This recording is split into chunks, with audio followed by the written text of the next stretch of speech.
Bonjour, Jean-Luc Briand pour la suite de l'isostatisme, toujours avec notre petit gabarit de perçage pour la pièce suivante.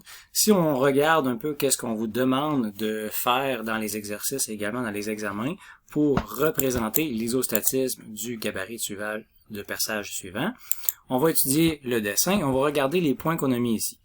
Le cylindre au centre est très important. On avait un appui long sur ce cylindre-là. Donc, on va venir mettre 4 points d'appui. Un peu comme si on prenait un mandrin 4 morts, mais on le prenait à l'intérieur de la pièce, où on vient se centrer sur le cylindre directement. Donc, on vient mettre 1, 2, 3, 4 points d'appui. On les représente sur les deux faces, donc d'ici, de la vue de face et la vue de droite. On met nos numéros 1, 2, 3, 4.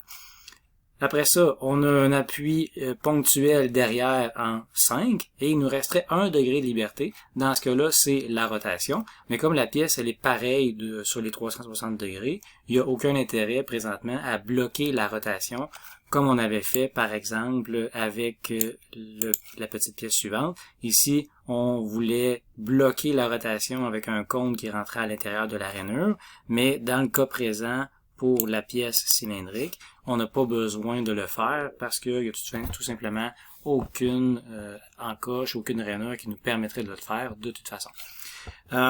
Qu'est-ce qu'on pourrait voir d'autre pour venir centrer cette pièce-là sur le cylindre? Bien, on pourrait aussi utiliser d'autres éléments comme des éléments mécaniques. Si on regarde la petite pièce qui est ici, c'est une pièce cylindrique qui est fendue en plusieurs points et qui est conique à l'intérieur. On peut voir également que la vis ici, elle est conique. Donc, plus la vis va rentrer à l'intérieur de cette pièce-là ici, plus elle va prendre l'expansion et elle va pouvoir serrer dans un cylindre, par exemple. Fait qu'ici, on va voir un exemple d'une pièce qui est centrée par rapport à son cylindre et qui est maintenue en place à l'aide de ce cône-là, tout simplement.